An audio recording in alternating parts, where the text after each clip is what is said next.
Yeah. What's going on, family? Welcome to the Campaign TV Show podcast. I am your host, Brother King Cam. It's the first time going live on all these different devices. We live on Facebook, we live on Instagram, we live on YouTube all right now. And I just took this time really to create. I wanted to do some commentary as it pertains to the newest development with Tory Lanez, Megan Thee Stallion. You know, just this week, it has come out that the brother has been charged with felony assault. So I want to do some commentary and give my perspective on it because I was listening to an Everyday Struggle, and that's DJ Academic's platform, with another host. I can't think of her name right now. And they was doing commentary of the Daystar album. So I want to go over that episode, really talk about it, really dive in because, you know, to be honest with you, it's so many different perspectives. It's so many different DMV. Shout out to DMV in the building. It's so many different perspectives that we could look at this from. And I'm not taking no sides because we don't have all the evidence. So as we are taught and trained, we only move off of actual facts. We only move off of actual facts, family. So I can't tell you that I'm on any side because I don't know. But what I don't like is when in the court of public opinion, people start to take sides based on pieces and parts of information.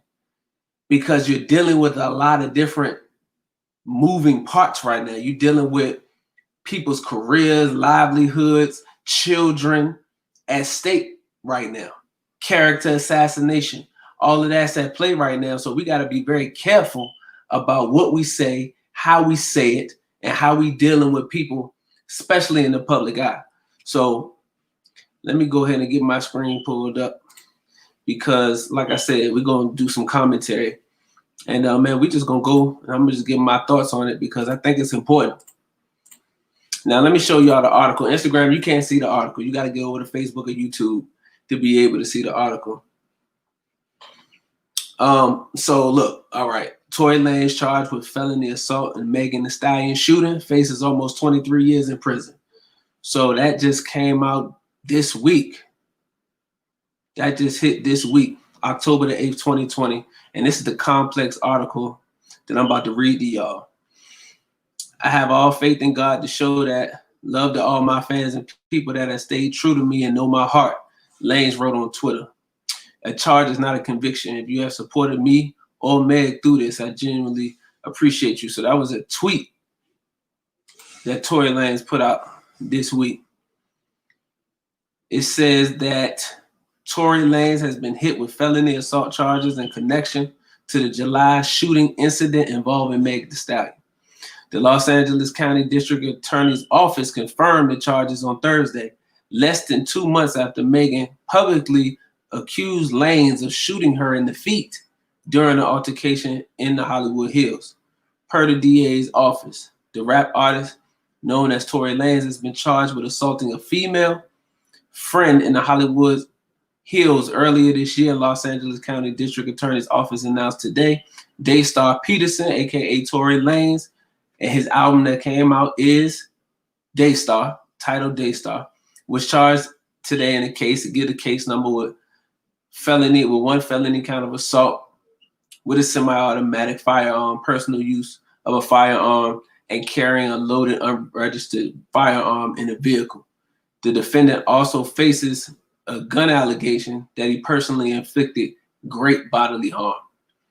So that is the report. Those are some the charges that came out. This is a complex article again that I'm reading. But again, Tory is absolutely right.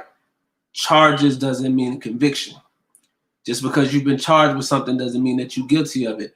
I've been charged with crimes that I was not guilty of. I've been charged with crimes that I have been guilty of, but we out of the statute of limitations. I digress. Anyway, again, that doesn't mean that he is guilty. So we have to keep that in perspective. Remember, the media is going to put out emotionally charging information. They're going to put out emotionally charging information to try to get people to pick a side. What I'm trying to do is get us to look at the actual facts, and let's not be so hasty. Because what the minister teaches us is that we have to rise above emotion into the thinking of God. When you make decisions based off your emotions, you're outside of the thinking of God, which you can then make a mistake. See, you can come to conclusions, you can become a gossiper, and you can make mistakes. So I'm about to go ahead and play that interview now from Everyday Struggle, and then we're going to give some commentary on that, family.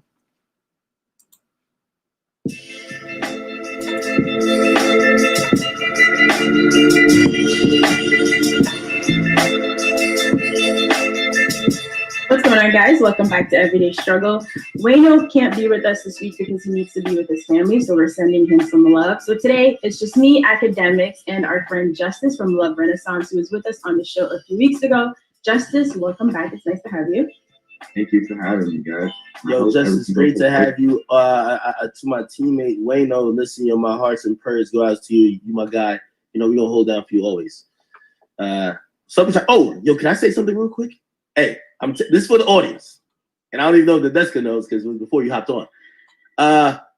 I believe I've contracted a slight case of the pink eye. So if you look at this eye right here, it looks a little weird. I gotta tell the audience, don't look at me like that, Justice. I'm only. We're gonna skip this part because we don't want to hear about Academic and his pink eye.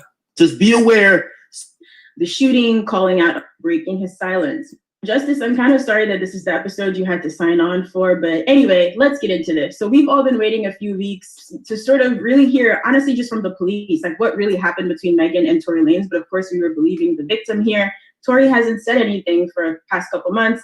Then on Thursday, he finally said that he would be breaking his silence. Maybe some people thought he would issue a statement or go on Instagram Live, but they were wrong. He dropped a 17-track album called Daystar, and basically spends the entire album addressing the shooting, calling out other R&B singers. He calls out Everyday Struggle. A lot of mixed reactions from this project. So in the song Money Over Fallouts, for example, he literally accuses Megan of trying to frame him for the shooting incident, suggests that she wrote false information on the police report, and goes on to detail an alleged relationship with Megan and her friend. Just let's start with first thoughts on this album. Academics, we know you listened to this album, so what did you think? First of all, I do want to correct what you said. I don't think he called us out. He gave us a shout out. You know what I mean? He called out a couple of other people. But here's the thing.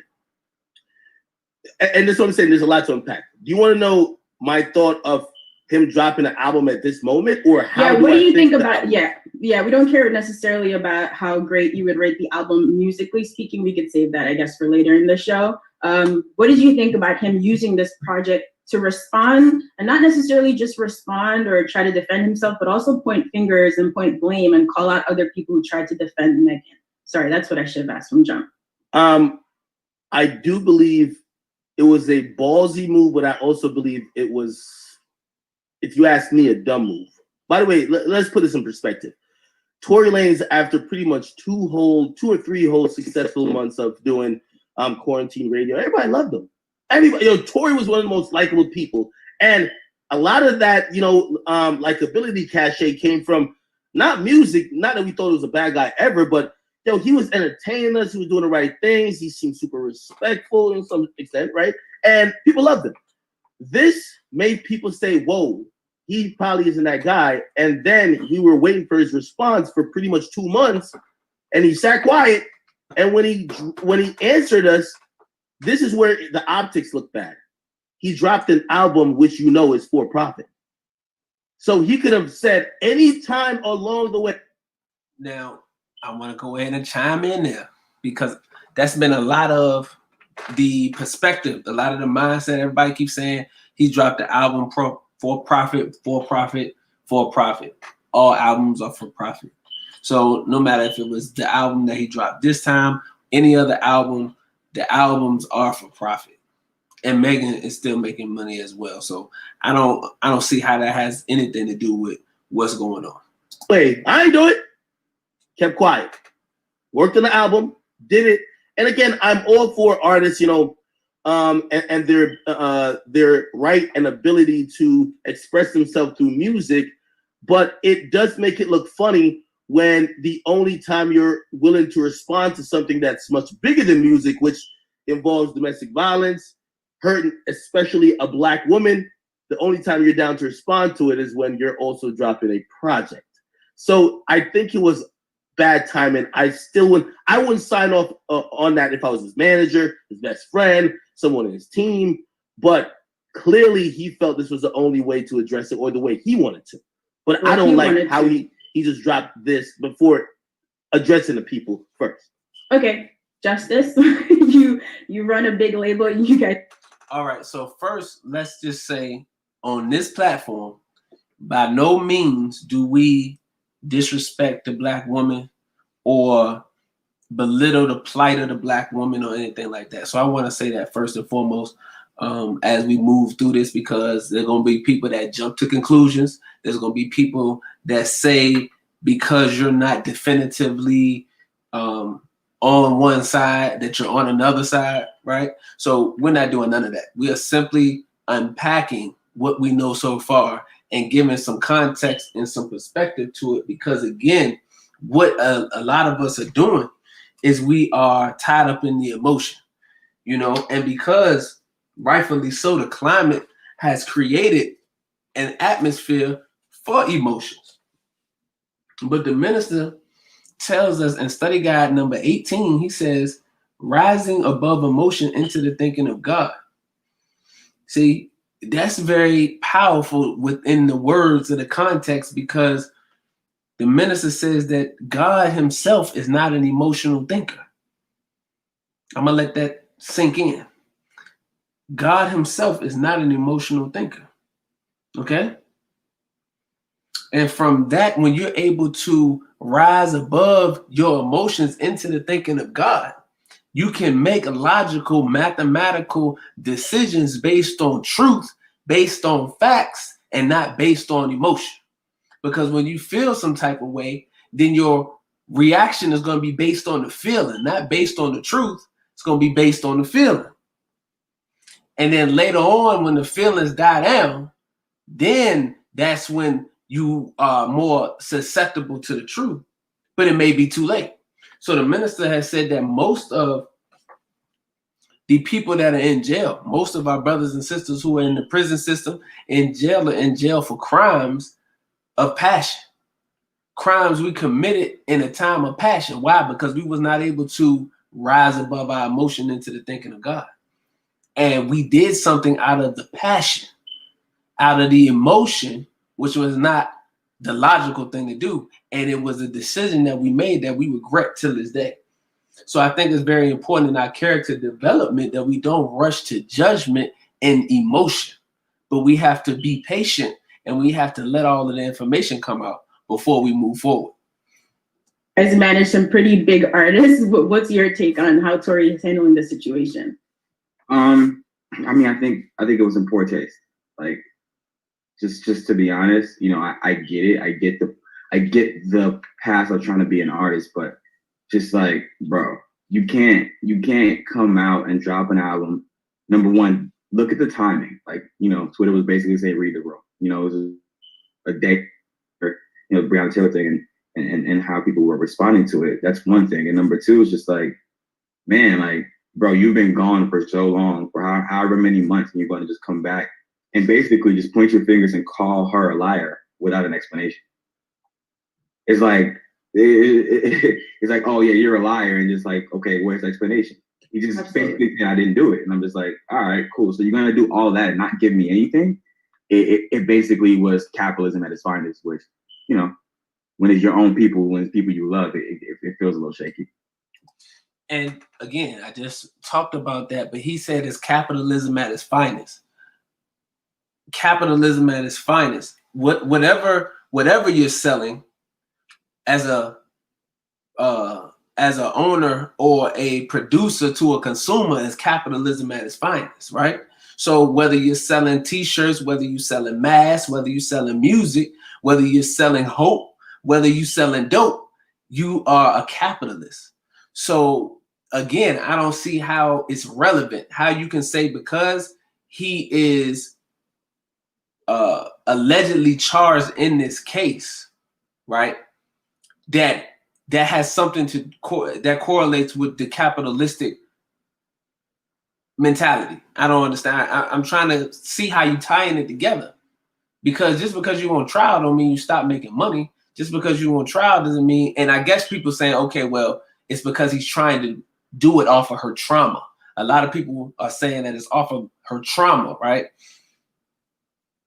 You have to put yourself in the shoes of both parties, because to him it ain't her trauma, it's his trauma, and to her it's not his trauma, it's her trauma. So we can't sit in judgment seat and say he's making money off of her trauma, because to him it's not her trauma, it's his trauma. You understand what I'm saying? So we got to make sure that we keeping everything in the perspective, put ourselves in the shoes of the person that's voicing their opinion right now. To an extreme degree, right? Because not even just pointing fingers or saying I didn't do it, but going as far as to claim that she didn't actually have any damages to her feet. I guess I'm trying to get into the mind of Tory Lanez if he thought at some point this would resonate. And some fans, of course, are going to jump out and say, well, Tory's still innocent necessarily, but I guess I'm glad that you guys both agree that it was in poor taste. Listen, even if he's completely innocent, the way that you treat this subject, and he tried to address it sometimes on the album, but I don't know if he did it well enough. The way how you treat a woman being hurt by a man physically, let's take it to another degree, maybe shot, in the times we're in, is even if you are innocent, you don't come out and basically, like, I'm listening to the album and he says, yo, why you ain't call me? Like, hold on, wait. So she's in the hospital and she should call you? There's some underlying things there that if you're innocent, niggas gonna say, bro, this seems still abusive. Like, only the abuser would actually say to the victim, yeah, so you're talking to all the cops and everybody else, but you ain't talking to me? It sounds wild a little bit. It do sound wild. Now, I do agree with Ak on that. Like, you know what I mean? It does give, like, borderline, abusive vibes, relationship vibes. So I do agree with that. I do agree with that. Ak had a point with that one, But again, it's all speculation, though, family. We got to keep in mind it's all speculation. And I think it's very important because, again, a lot of people say, well, why are you even addressing this? Why are you even talking about this? Because it's not even important. We got bigger things that we could be discussing right now, and we could be talking about that's affecting the community. But to me, I think this affects the community because this happens in the community every day. It's just not a Tory Lanez and a Megan Thee Stallion. But how many Black women are in abusive relationships that they don't talk about? How many Black men are in abusive relationships that they don't talk about? And that we don't have any outlets or platforms that's actually giving a voice to them. So this situation that's Megan Thee Stallion and Tory Lanez, remove the people and talk about the circumstances. You're really talking about a toxic relationship. You're really talking about drugs and alcohol and abuse all being together, which leads to a powder keg, like Malcolm would say, that's ready to explode. So this is a lesson that we should all learn from about mixing alcohol, drugs, and not being able to control your emotions. And because a lot of us are in these type of relationships, we're in toxic relationships from the beginning because you got two damaged people that bring that damaged baggage into a relationship. And then they offset it through things of sex. They offset it by being able to buy each other material things. But deep down inside, they never are able to satisfy one another because they are still broke themselves. Then you put alcohol and drugs in it. Now you have a combustible situation that leads to violence. So because someone is triggered by something that somebody said or somebody did, now you have a violent situation that may end up with somebody hurt, somebody going to jail. So there's a lesson in this that we could learn outside of just the specifics with Megan Thee Stallion and Tory Lanez, but just the lesson of being able to control your emotions and maybe second thoughts on doing alcohol and doing drugs. So, like, I'm looking at that, I'm like, while If when we get to the music, I just talk straight about the music. But the approach is a little bit belligerent. I understand him trying to defend himself and saying he feel betrayed, but this is why I think the album wasn't the best outlet for if he's truly innocent. Let's just go into his mind. He says he's innocent. He ain't doing it. The way he responded to that or asserted his innocence is by basically getting at everybody in a very negative way. Now, granted, they did talk about him, but not to his credit, but it's his fault. You sat quiet for 3 months or 2 months. They're going to talk about you, and they're going to assume it's true when we're only hearing one party. You know, so you coming out with an album saying, yeah, you who commented on it, you should have. Tory, this is a very public story. Like, you know, no one owes you a phone call, this, that, and third. You should have been forthright up front and probably just been vocal therein. Okay, so I got to get in right there because I don't agree with that. Specifically because, one, you're dealing with a criminal case.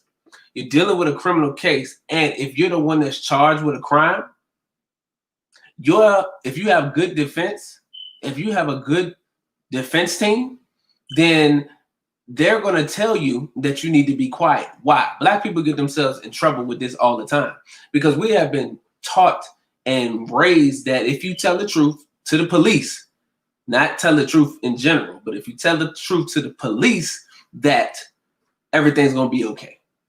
The problem that we miss and that we don't understand is that the criminal justice system is not in our favor. Okay? So, and what the police tell you is this. It's called Miranda rights. It says this: anything that you say can and will be used against you in the court of law. I'm going to say that again. These are your Miranda rights. This is why they give you the Fifth Amendment right to not say anything, because they tell you up front, anything that you say can and will be used against you in a court of law. Not anything you say may be used against you. Not anything you say is a possibility. No, they tell you right up front, it can be used against you. Oh, and we will use it against you. Now we might use it.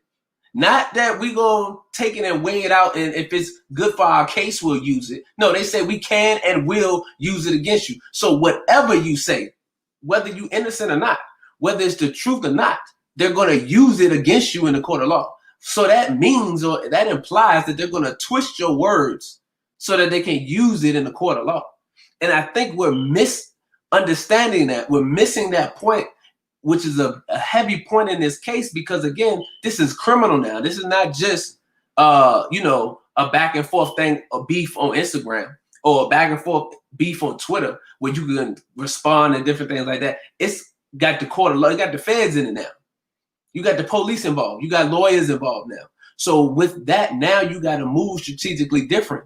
So while I see what Ak is saying and what they're saying, you could have came out and said something. Not in this case, he couldn't say anything because they could take his words and twist it to use it against him. So he can't say anything. So his only outlet is to drop hints about certain things in the music. Just think about this. If you was in Tory Lanez seat, and you was being accused and people was attacking you for something that you don't think you did, we don't know if he did it or not. I'm not saying that he didn't do it. I'm not saying that Megan is lying. I'm saying if you were in his position and you were not able to talk because of the court case, then the only outlet that you have is to drop hints through the music. And the only way that you're able to get your story out, get your point out, because you got people that's obviously taking sides and they saying all type of things. Ebro talking about people looking for you in the street, people canceling you, all this different stuff. We saw this exact same thing with Bill Cosby. We saw this exact same thing with Michael Jackson. And come to find out, years later, it wasn't even true. Michael Jackson wasn't even true. Bill Cosby wasn't even supposed to go to jail. They went and got some women from 30 years ago to give up some testimony about something that they say was a crime, when at the time everybody was complicit in the acts and in the act and the behaviors of what was happening. But you see how they twisted this, and it only happens. I gotta say it, family. I have to say it. It only happened to black men, and then with the new twist now, because they got Bill Cosby with the white girls. The new twist is they trying to use black women now because they know the pain of the black woman. They know the plight. They know the plight.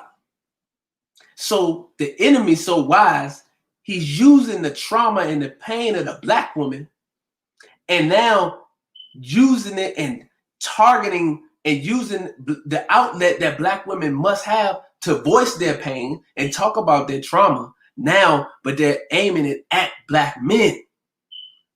It's a divide and conquer tactic that the enemy uses because he understands family is the foundation for strong nations. So if you can divide and conquer the family, if you can keep the family divided, same thing they did with cocaine, same thing they did with drugs in the community, if you can keep the black family divided, then they will never be able to be a strong nation. So I want us to keep that in mind. I want us to keep that in mind. Think about that. As far as what I think happened that night, though, with him coming out, I think that's another discussion. Because I don't think he would be dumb enough to actually, at least what we heard from Megan and some of the reports from TMZ and other outlets, if he's as guilty as supposedly everyone has said he is, if he just dropped this album just saying, I ain't do it, he's basically saying, if I don't get charged, if y'all don't have no proof, why are you vilifying me? So it feels like there's some other element here, but still, I think it was a bad move with the album. Cap. Huh? It's cap. What's cap? There is. I mean, just come on, bro. You know, when I'm not placing guilt on anybody, but you know, usually I know how guilt works. You just want to be loud. And this dude, I don't like this dude. I don't like this dude at all. Like, bro, how you come on the show and you say it's cap? Like, you don't know. Like, you weren't there like the rest of us, so you can't come in here and say that it's just cap. Like, you need to give a better perspective from that. Like, I don't like dudes that do that. Like, what do you mean? Like, you're not giving us no context in what you're saying. You don't know what's going on in that man head. And that's what I'm talking about. Like, people with platforms get on and are dangerous by just projecting their reality into the situation. Like, you giving your reality into this situation that you're not even a part of. You know what guilt is based on your experience, but you are not in this. You understand? So I think it's dangerous when you try to project your own guilt or your own perspective of guilt onto somebody else, because you weren't there, bro. And this type of stuff, people with platforms on this level sway the opinions of the people. That's why media is so dangerous, because you have the minds and hearts of the people. So you have the ability to build people up and you have the ability to tear people down. It's important. But look, this is what the minister said. The minister said the improper handling of emotion does not allow us to grow beyond self. It makes our reasoning subjective. It makes our reasoning subjective and clouds our judgment of individuals. See, bro right here has a clouded judgment of an individual. He has a clouded judgment of circumstances and events by how we are affected personally. Good God Almighty. Thus, we never see the bigger picture. Improper handling of emotion makes us judge selfishly. I'm gonna leave that right there because the minister just gave so much context, so much wisdom. And what he said, he says that because we don't control our emotion, which people are emotional, it makes us judge selfishly, family.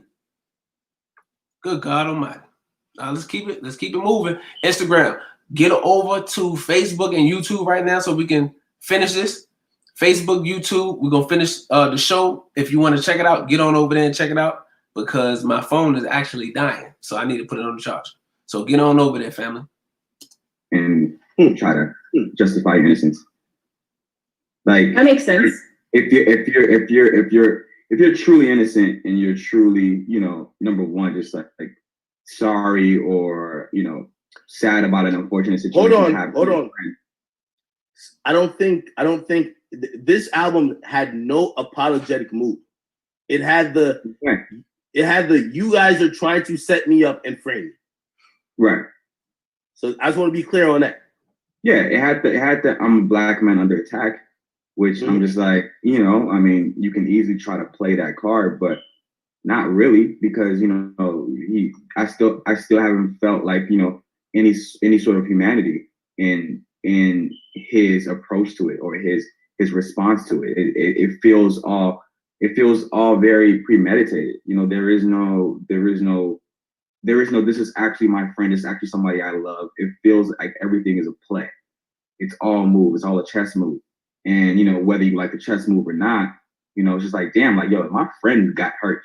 You know, like my friend is actually under attack. You know, like it's so many different ways he could have went about it. I just feel like, you know, it's cap. But he actually did address that in the album. Bro actually did address that in the album and said that, you know, he talked about their relationship, about them being friends. He talked about all of that stuff in there. So I don't agree with that neither. Ak, what do you think? Look, so you would like to think that truth is the final word, but I mean, we live in a society, we have a president where it's clear that that's not the truth, right? It's really sort of kind of, no, I mean, I guess it's really whoever is the loudest and who tells the best and most entertaining story, right? That's something we've discussed several times. It's not always the truth. So if for some reason at some point we don't get any final word from police or law enforcement, do you think Tory can just continue to run with the story and just convince some people that he's innocent? Yo, like, you know, me and Tory, we've had, you know, I want to say a relationship. I'm not going to call us friends, but we've definitely talked to each other. Oh, that's your man. Huh? That's your man. That's my man. Or it was my man. Listen, hear what I'm saying. This is why I think, you know, I the next time I'm going to hold you to this. I want to talk about the album, but still, I'm talking about the approach and everything else. When I'm watching and I'm listening to the things I'm hearing Tory talk about on this album, yo, how you get shot in your foot and the bullet ain't hit no this, that, third. Tory's on this album being a defense attorney that's arguing semantics.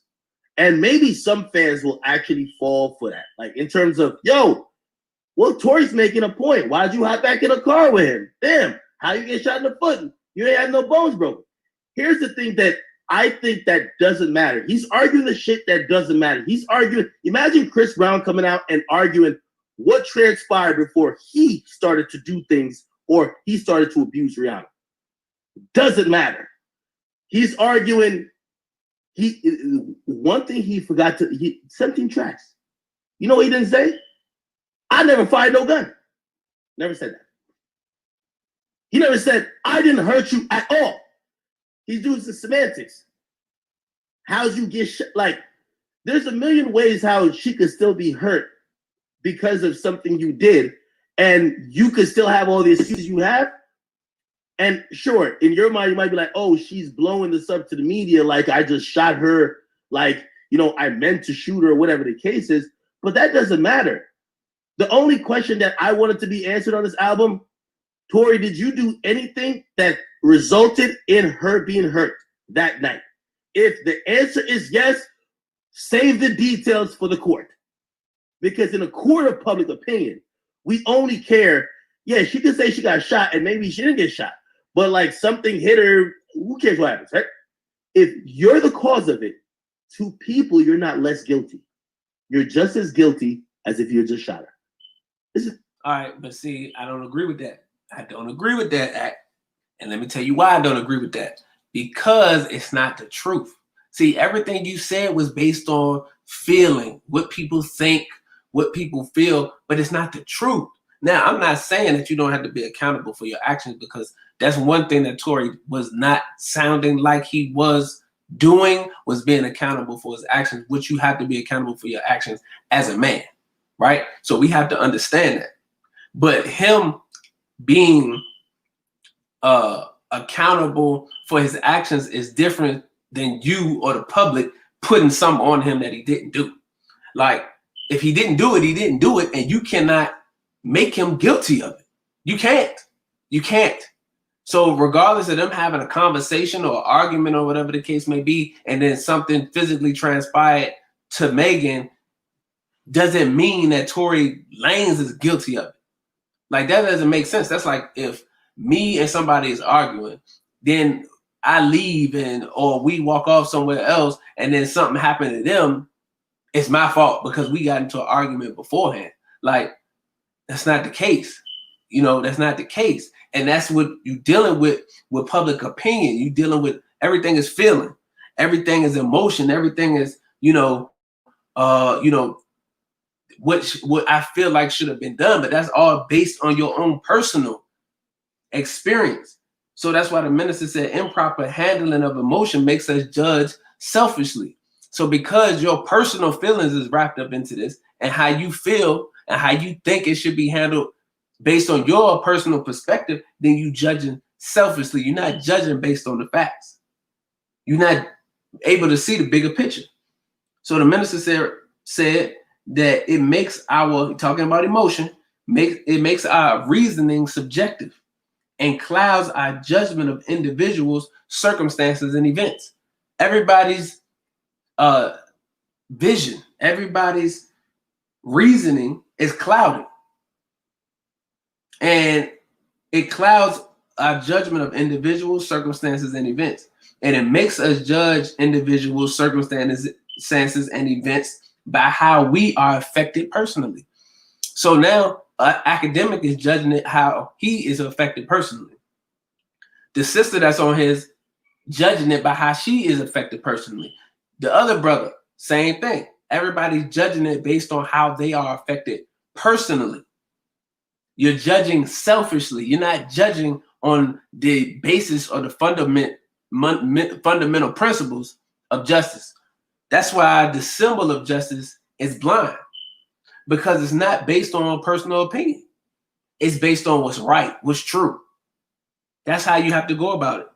So I think that's important because, again, you start to vilify people and you start to character assassinate people based on how you feel. That don't make it right. This is domestic violence. It's a black woman, again, being hurt and also being mistreated by the media and the public in terms of people not believing her or whatever the case is. This is pretty serious. Tory didn't say the things that I needed to hear to say, hey, oh, this is really a setup. He didn't say I never did nothing. He just said I didn't shoot you. He didn't say he didn't even acknowledge she got hurt. That's another thing. He didn't acknowledge that, oh, you got hurt. He basically just said, I didn't shoot you, as how the story's coming out. You're arguing semantics. Yeah. All right. So it sounds like you don't believe him, because him trying to say that Megan framed him. Remember when we initially reported this story, it was a little bit hazy because at first she didn't necessarily seem like she wanted to talk to the police. If she really wanted to frame him, wouldn't she have just jumped right out with all of the details, right? It seemed like, her camp responded to this, and it sounds like the story we heard a few weeks back. They're saying that Tory's reps are trying to spread inaccurate stories. They're manipulating text messages about the incident. So what does Megan, who is one of Time's most 100 most influential people, she just got a cover. She's off a collaboration with Beyonce, just had a great performance at the BET Awards. Her career is going really well. I can't even speak. I'm sorry. This is just so absurd to me. What does she even have to gain by framing Tory Lanez in a situation like this? And I gotta say something on that, family, because I think it could be beyond Megan Thee Stallion. Like, it could be beyond, it's forces at play here that are beyond the control of Megan Thee Stallion. Remember, she's just an artist. She's being propped up. She's just an artist, just like any other artist that's signed to a major label, right? They're being propped up. All of these artists have come out and talked about the music industry. We've understood by what the Honorable Minister Louis Farrakhan has taught us, what Professor Griff has talked about, what everybody has talked about, and what we know of the music industry and how they control the artists. So we know that Megan Thee Stallion is not in control of this. So, I don't think that if it was a situation where Tory is being framed, that Megan even has anything to do with it. It's beyond that. It's beyond her power at this point in time. And again, like I said, because of the situation and the trauma that's been done to Black women, the enemy understands that, and they're using that as their trump card. No pun intended. See, they're using that as their trump card, though, as a way to keep us divided. Because we're sitting here, black women are going at black men right now. They're keeping the house divided. So if we're divided, then we cannot focus our energy on the enemy, because black women are coming at black men for not being sensitive to the trauma, to their condition, to their plight, which is rightfully necessary because men have not been sensitive to it. Now, is it 100% black men's fault? No, because the hidden hand at play made sure that he removed the black man from the house. We didn't all get up and just leave, sis. We didn't all just get up and leave. Some of us was forcefully removed from the house due to circumstances. See, there's something called environmental stresses. And what the enemy does is he places you in an environment that stresses the people that's in the environment and causes your behavior to change. They can control and manipulate your behavior through the environment that you're in. So the environment of drugs and violence and poverty creates the opportunity where black men are not able to get good paying jobs to go and become drug dealers, to be able to take care of their family, but also have the possibility of going to jail. So when they go to jail, they've been removed from the household, which left the black woman by herself to raise the children, and the black woman, not seeing the underhand or the hidden hand, has anguish and has disdain against the black man. You see how all this work now? We got to bring some perspective. That's why it's important not to just be so emotionally involved, because when you're emotionally involved, you miss small nuances that are critical to solving the problem. Small nuances that are critical to solving the problem. You miss it because you're emotionally blind, as the minister said. And you judge circumstances selfishly. And see, your perspective becomes cloudy. So you don't see individuals properly. You don't see circumstances properly.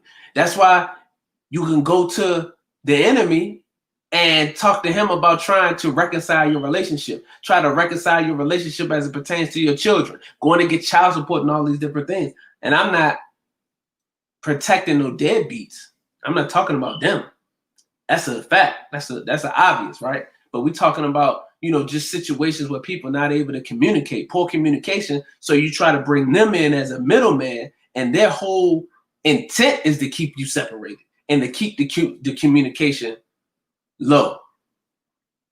That's their whole purpose, because it doesn't benefit them none for y'all to reconcile and for you to have a solid black family. So they're going to keep the foolishness up just so you can stay intertwined into their system. The black man intertwined in their system, and he'll never be able to get ahead, because then he will never be able to challenge the alpha male, which is the white patriarch alpha male. And I guess the bigger question is, first of all, how should he have addressed this? What would have been the right way? Okay. Well, first of all, Meg just needs to just continue doing her thing and just putting out her music, and I'm waiting for the album. That's what I'm excited about. She doesn't need to follow what the media and the fans are going to pressure her to do. That's not important. I just think she needs to stay focused. She'll handle the details in court. I just think that Meg has a very, important place in culture, and she just needs to run that. I love Tory, but the album could have been just simply a tweet. I ain't do it. You know what I mean? Like, I think Tory knows he's a great rapper. He knows he's a great musician. I think Tory realizes that, hey, listen, the world is at my feet trying to listen to what I have to say. I have a platform, or I have the ears of people that I've never had before. How do I say something that simply should not be thought of in a marketing perspective and not be thought about in terms of capitalism gain? And instead of doing that, he dropped the project, because, of course, what better way to capitalize on something like that and gain the ears of people. Because you know what? I keep hearing people tell me, yo, Tory is rapping better than he's ever had. And I say, you ain't been listening to Tory. Tory's not rapping better on this album than he's rapped on the last 3 albums, which are rap. He does R&B as well. Number one, for people who say that, you aren't listening. Number two, the reason why you're listening is because it's connected to some real shit. Tory's a great artist. I'll acknowledge that. Absolutely. And I just want to give a caveat to this. I think that artists are at their best when they have something that they got to address, right? So when they're going through some stuff, and Mary J. Blige would talk about this all the time in her music, like, she made the best music when she was in pain. Monica talks about it when they're in pain, then they make the best music. And that's key, because I was reading something from the Honorable Minister Louis Farrakhan earlier, and I think it's I was on Instagram Live and I talked about it, and I think it's beautiful, and it goes right to this point right here that I'm making up, because adversity, as the minister said, becomes the mother of our creativity. Adversity becomes the mother of our creativity. Let me see if I could get it right quick. But the minister was talking about Beethoven. And he was talking about the adversity that Beethoven went through in his life, which allowed him to be able to compose some of the best compositions as a musician. He had a troubled life, as it pertains to being accepted in society. He dealt with different relationship issues. He wasn't able to be with the woman that he loved. And then he started losing his hearing at 40 years old. So all of these different adversities, all of these different obstacles he had to overcome, but he didn't make his best music until after he started to go deaf, and he completely went deaf is when he made his best compositions. So the minister talks about the adversity and how the adversity forces you to get closer to God, closer to your creator that gave you your gift. And through that adversity, you're able to be used to glorify God. So the minister said right here that, here we go.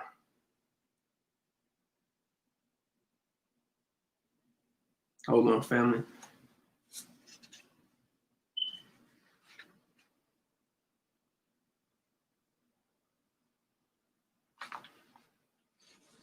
So the minister says that his adversity not only put him on a deep musical journey within, but it also took him deep on a spiritual journey where he became more and more in tune with the God who created him and gave him his marvelous gift. See? So the minister said that it's natural for adversity to accompany everything of value, and it must be accompanied by adversity. So you cannot have night without day. You cannot have day without night. So the minister said you cannot have value without adversity. You cannot have adversity without value. Adversity becomes the mother out of which creativity and the genius of the Spirit of God is made to manifest. So I believe when you listen to the music of artists and they are going through adverse situations, they're going through struggles, then that's when they're able to manifest their best selves, because they're more in tune now to the Spirit of God, which is a good thing and a bad thing, because we should be working to be in tune with the Spirit of God, not just when we're in trouble, not just when we're in turmoil or going through adversity, but we should be looking to be in tune with the God each and every day, because if it were not for him, we would not be here. So I think that's very important. I think it's extremely important that we think about that. I love Tory's music. I just think it was a little bit ill-timed in this moment. And it didn't really give the position to make us actually feel that he's completely innocent.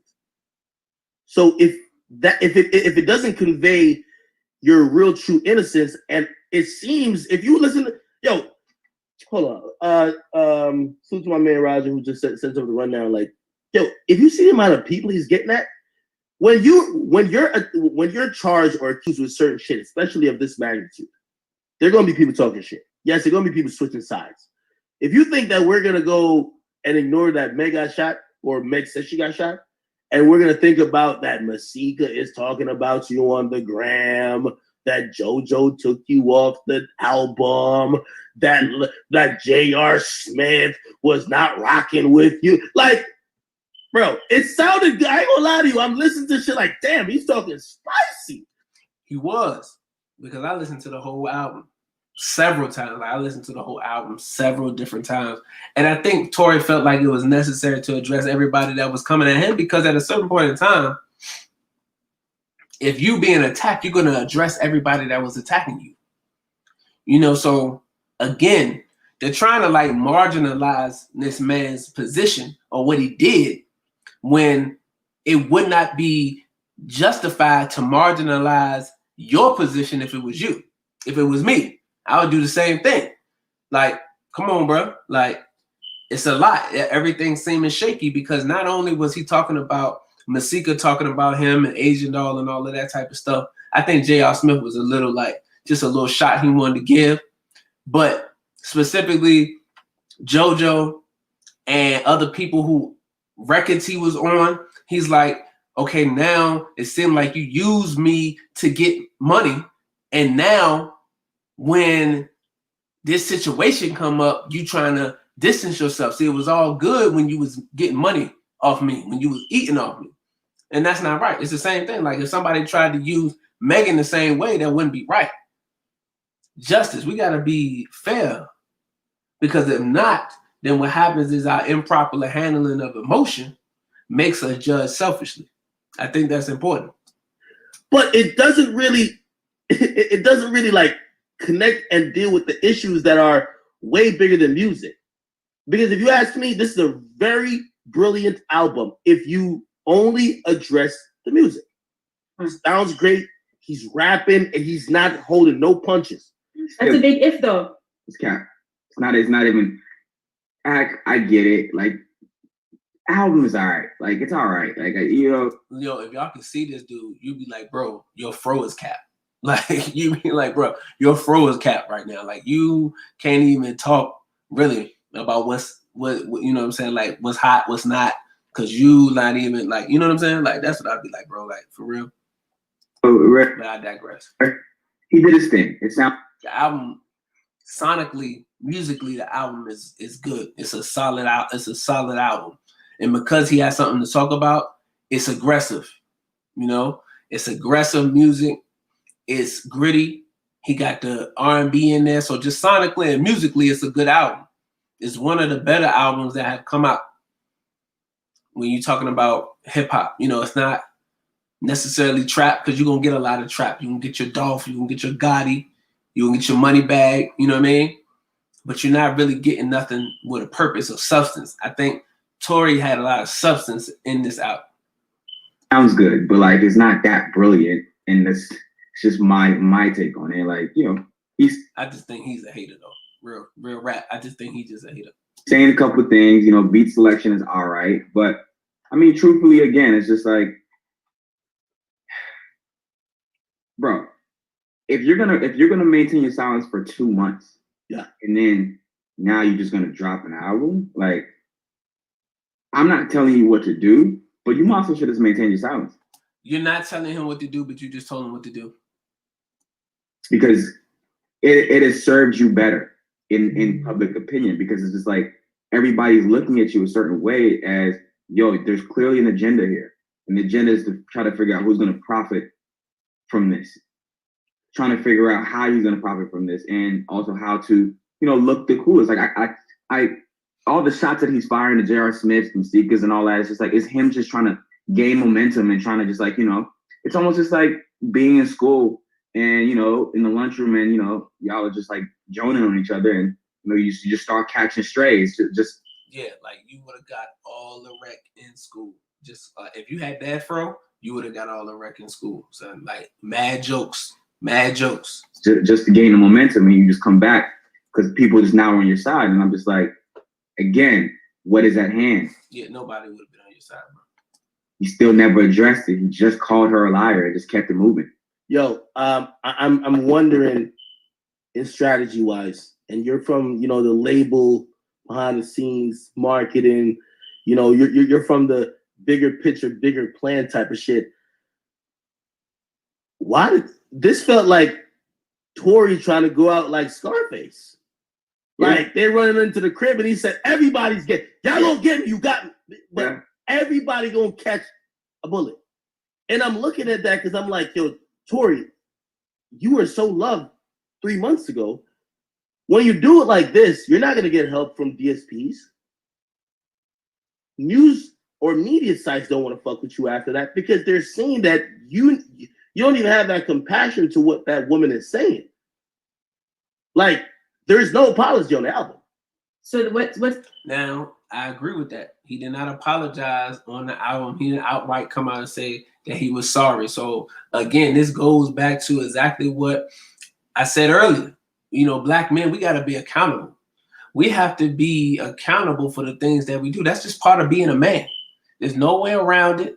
There's no way to, you know, say it any other way. But we just have to be accountable for our actions, brothers. Like, too many times we try to blame everybody else. I made a post, and you know, we always want to blame. We want to blame the white man. We want to blame the white man system. We want to blame black women. We want to blame everything for why you not getting ahead, why you not the man that you're supposed to be. You want to blame all these outside forces. When you know who you are, which is a child of God, a direct descendant of God himself, and you are made in his image and his likeness, all that other stuff don't matter. See? None of those outside forces matter when you start to master self. The problem is we don't want to look at them in the mirror. We don't want to look at and work on our flaws, our lack of communication, our lack of accountability, our lack of punctuality. We don't want to look at any of that. Our lack of productivity. We don't want to look at that. We want to look at why nobody else is keeping us from being productive. Why somebody else stopping us from being punctual? You know, why somebody stopping us from doing what we're supposed to do? Why is somebody else that you cheated in a relationship? It's somebody else's fault. It's the black woman's fault because she didn't do this. She didn't do X, Y, and Z. So we're not being accountable. Black men, you have to be accountable. It's no excuse for it. And that was one of the things that I had to learn when I got locked up. You get a lot of time to sit down and think. And when you're able to think, you're able to look back at the decisions that got you in that current position. And when you're able to look back at those decisions that got you into that current position, you have no choice to say, I have to be accountable because I was there every step of the way. You was the only person that was there every step of the way. See, you was the only person that decided to move forward. And when you think about it, when you really, really think about it, family, there was a small voice that told you not to do what you did, but you ignored it. So the minister said that small voice is God in us. And every time we don't listen to that voice, we silence that voice, the minister said we kill the messenger of God. Each and every time we do that. And every time you do that, you find yourself in a negative situation, in a negative circumstance. We got to be accountable. What's next? So there's a clip circulating, right? There's an anchor at Complex News called Speedy Mormon. My guy Speedy, he did an interview with Tory last year, and the clip circulating is Tory essentially talking about celebrities falling from grace. If you commit a crime, you murder someone, something bad happens, then how does the public treat you moving forward? And essentially, he's saying in the clip that even if he did do something at some point in the future, he doesn't necessarily think it would be fair for the public and fans to just disown him and never want to support his music and his art ever again. And it feels like that's where we are at the moment. So now, as consumers, what are we doing from here? Academics, you keep talking about how the album is good besides all of the other stuff, but I don't even know how you add the besides when that really is the content of the album. So I think it's high snobiety. Some outlets have already decided they're going to stop supporting him because of the timing of when he dropped the album, the tone of it, etc. How do we feel? How do you feel as a platform, Academics, before we get into DSPs? Again, I think the album is brilliant, but I don't think that's how you initially respond. I think that response, putting that out first before anything else, says that you might be trying to pad your pockets. Is it customary, or do we expect, or as fans of music, do we love to see our favorite musicians address their turmoil, their strife, their pain, their, like, whatever they're going through, grief, address it in music? Absolutely. Is that the thing that we expect first and foremost in situations like this? I would probably say no. So very ill-timed. And then, by the way, say he had done a great job of convincing people otherwise outside music that he was completely innocent, and it was then universally accepted that, hey, Tory got framed and he dropped this album. Well, I completely disagree because, again, putting things in context.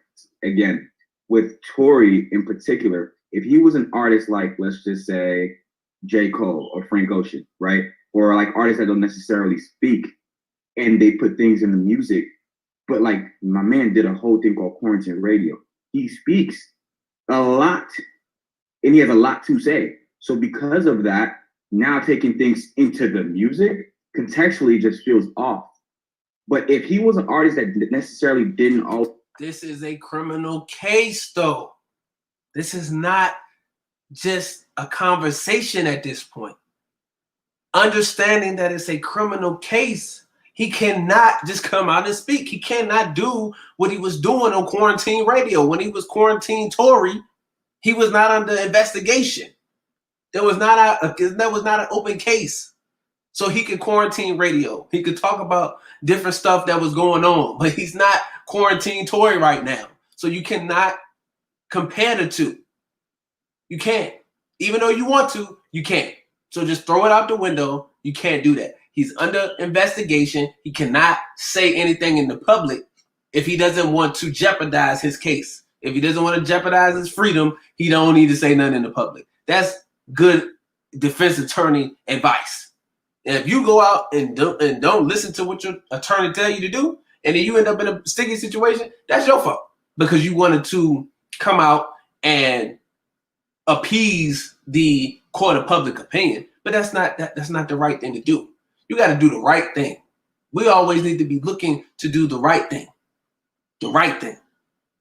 Always take the approach of being outspoken or being in front of a camera and taking that position. I would accept this a little bit better in terms of him dropping the album because I'm like, all right, cool. This is probably just the only way you know how to communicate. And again, dealing with. I would accept this a little bit better. Again, it go back to the personal. You being personal, you would accept it. So now because you don't accept it, that it is unacceptable. You see how that goes? See how he tried to throw that in there? That was a I would accept it. But bro, this ain't about you personally. Take yourself about it now. Artists, that's how you have to understand that everybody has different ways of communicating. But the man can articulate himself very well, and he does this a lot. So I say again, Cap. I agree. Another thing I think he's doing bad. I don't agree.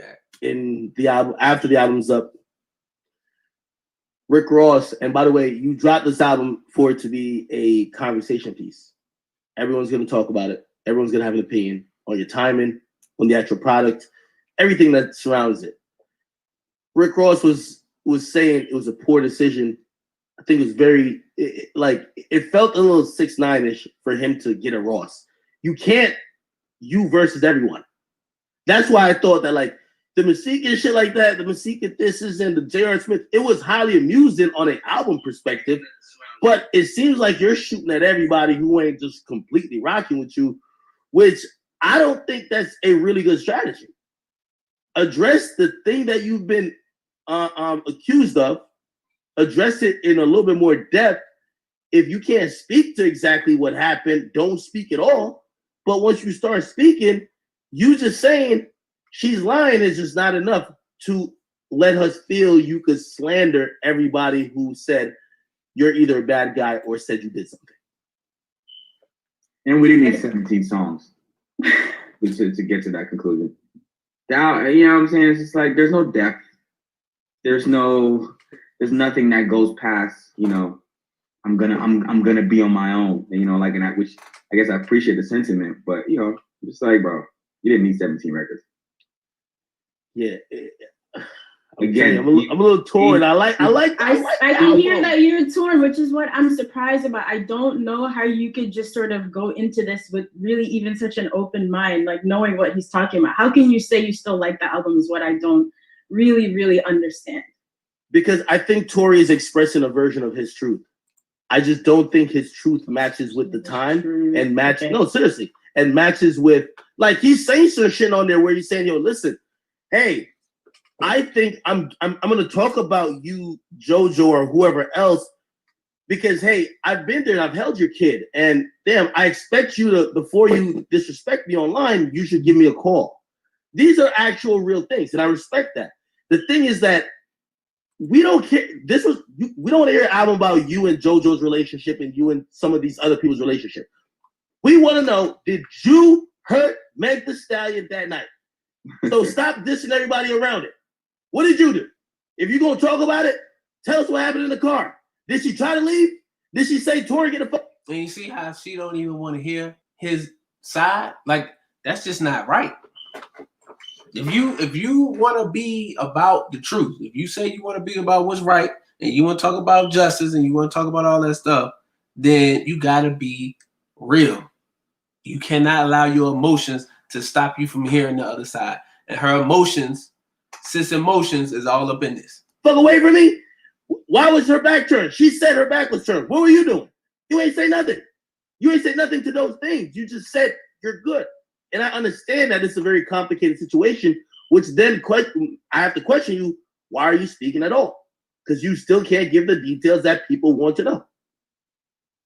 It's funny that, and this is completely off track, but the night that this happened, and I think you might have posted a clip too on your page, you know, of them hanging out at the pool. Yeah. I looked at that clip and I just said something feels shaky here. Like, it just felt shaky. It didn't feel like that night was going to end well. And I know in hindsight it's easy for me to say, but just like Tory, Kylie, and Megan in the pool, and like how Tory came into the pool picture, and Megan kind of just got him out the way, like, yo, like, you're being a nuisance. You know, I was just like, something about this just feels a little off. Okay, let me just throw this one other thing, which is like pretty much, you know, also the bulk of the album. And I guess, I'm going to reverse the roles. I'll moderate for half a second because I want to. We only have a couple minutes left. No, 100%. You know, Tory basically used that popular thing about Bill Cosby, like, yo, they're only getting me because I got my master's.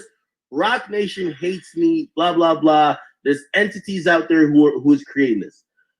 Justice, from your music business experience, do you think that a management company, a label, or anybody else who operates in the background of an artist's career would be down to drum up, especially these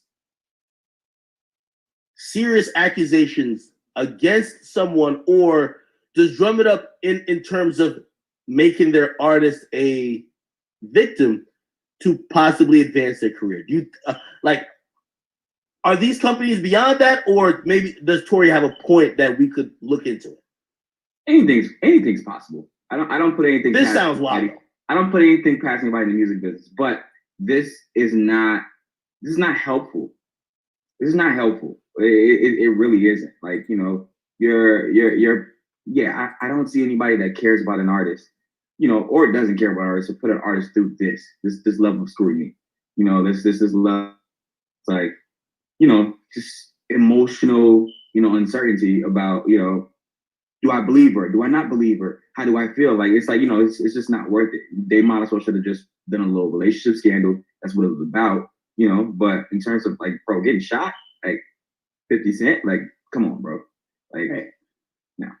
I don't think Megan has anything to gain from this. Again, no. Academics, like I outlined earlier. That's the #1 song in the country. Right, she's doing so well in her career. Can you imagine? This must feel like a stain for her. That for the next few years, every time someone writes a deep dive about how great she's doing and the next project and the next big move, this is gonna be something that they mention in an article. You think that's something that a woman wants? It seemed like she really wanted nothing to do with the situation, and that's why she was so quiet to begin with.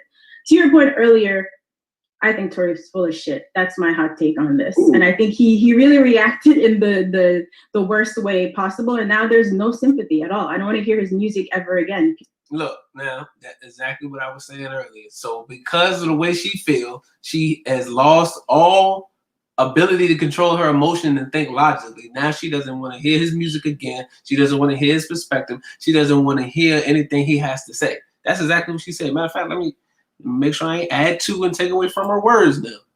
I think Tory's full of shit. That's my hot take He's full of shit on this. Ooh. And I think he really reacted in the worst way possible. And now there's no sympathy at all. I don't want to hear his music ever again. She doesn't want to hear his music ever again. Period. Because it's like a little child lashing out here. See, that's not fair. That's us putting our personal in it. You know, the minister said improper handling of emotion makes us judge selfishly. So because she cannot handle her emotion, she's judging it selfishly. Let's read this. It says, the improper handling of our emotion, it makes us judge individuals, circumstances, and events by how we are affected personally. She is affected personally, rightfully so, because she's a Black woman. But that does not make it right for you to now judge selfishly that man's perspective without knowing if he's guilty or not. Now, if he is 100% guilty, absolutely, sis, we back you 110%. But you premature. You premature in what you're saying. You premature in your condemnation of him without having all of the facts play out. And we just can't be like that. I'm sorry. I'm sorry. I understand we emotional. I understand it hits home, especially for Black women. I understand that. And we resonate with that. But we cannot allow it to cause you to judge people unjustly, because that's just not right. Because if the shoe was on the other foot, if that was your brother, how would you feel? If that was your father, that was your husband, how would you feel? See, we got to think about it like that. We got to put ourselves in these shoes. See, it makes us judge individuals, circumstances, and events by how we are affected personally. Thus, we never see the bigger picture. So you can't see the enemy. You can't see the open hand. I mean, the hidden hand that is keeping the Black family divided as what they've been doing. Same play out of the playbook. They never changed the play out of the playbook. They just moved the characters.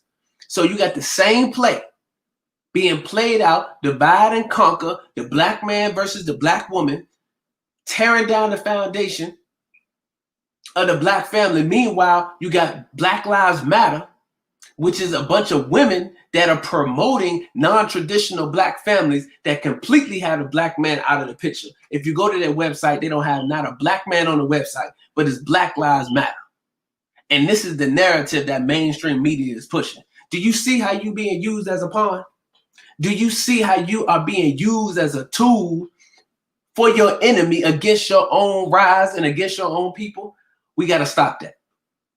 The minister said, rise above emotion into the thinking of God. Well, let me ask. Suppose, again, say he never gets charged. Say it becomes a little bit more evident that the accusations of him shooting or whatever may have not been all the way correct. Is there anything that we could say, okay, we understand Tory a little bit? Say again, nothing ever happens. Like the police come out and say, hey, we do think something happened, but Tory's right. He did not shoot her. Is there any way we look at Tory and be like, okay, you're a little bit redeemable in that way? No. Wow. Wow. Did y'all hear that? So if it comes out that he did not do it, brother said it don't even matter. Wow. Look at that. I'm gonna run that back. It's Tory and be like, okay, this is, but Tory did not. Tory, okay, we understand Tory a little bit. Say again, nothing ever happens. Like the police come out and say, hey, we do think something happened, but Tory's right. He did not shoot her. Is there any way we look at Tory and be like, okay, you're a little bit redeemable in that way? No. I'm going to say that's, you know what? That's the only way. Have you sat there and actually, like, first of all, depending on the cops to rectify any situation. Number one. Number two, bro, no, use your common sense. Sometimes you don't have to wait for all the facts or the evidence. Whoa. Did you just hear that? Bro said sometimes you don't have to wait for all the facts and the evidence. It's like, Yeah, bro, pick a side, use your common sense. Like, no, it's nothing to say. Nothing to say. You know? It just is what it is. Come on, stop it. Stop being a little No. Hey, listen, I try to like let's wait for all the facts. Is Tory blackballed? Because I see like if he wanted us to continue to wait for all the facts, he should have shut his mouth and let us continue to wait for the facts. He jumped out with 17 songs, point fingers at Megan, every single person who defended her, taking shots at Rick Ross. I'm sorry, you've lost your chance now for us to sit back and further wait for the facts. Because that's what we kept saying as you reported on the story. We're going to believe the victim. We're going to believe Megan. We hope she's good. But we'll still wait for details before passing any final judgment. He took that away. Anyway, we have to go. I'm sure we'll end up speaking more about this later in the week. Unfortunately, Justice, thank you again for joining us today. But no, family, we cannot do that. I understand, sis. I understand. I don't understand this, brother. I don't understand this, brother. But I understand, sis, why you feel like that. Black women have a attachment to this type of stuff because it happens every day in the hood. It happens every day in the Black community. So I understand why she feels the way she feels. Perfect. Okay? Understood. But at the same time, though, that cannot allow you to throw somebody away without knowing for sure that they are actually guilty. You can't do that.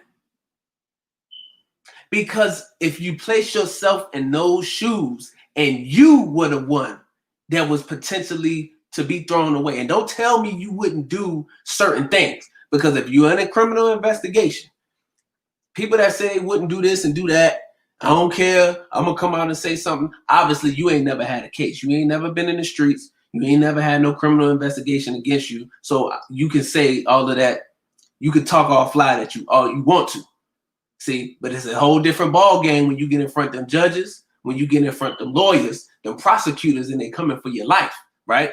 And your defense attorney is there to keep you out of jail. See? So those who want to talk fly about what they would be doing and what they wouldn't be doing, yeah, all right, let's check you out. Let's see what your resume say about you and how many times you actually been in something like this. So you can't give no experience. I'm telling you from experience, Tory needs to listen to his defense attorney. So he cannot come out and say anything. But for the sister to come out and just say that he is completely thrown away without knowing if he's guilty or not because he chose to respond to those who were character assassinating him in the public, that's not right. That's not right, because if the shoe was on the other foot and she was under fire, the same way Tory was, she wouldn't want nobody to do that to her. She wouldn't want nobody to do that to her. I don't care what she said. She wouldn't want nobody to do that to her. I wouldn't want nobody to do it to me. You wouldn't want nobody to do it to you. So let's keep that in perspective, family. And, I appreciate y'all for tapping in. That's his way of getting money by making music. Exactly. This is his way of making money and making music, So absolutely, family. So I appreciate you all for tapping in. And, man, just make sure that y'all follow me on Instagram at Brother King Cam, on Twitter at Brother King Cam, on all social media at Brother King Cam. Peace and blessing, family. Assalamu alaikum.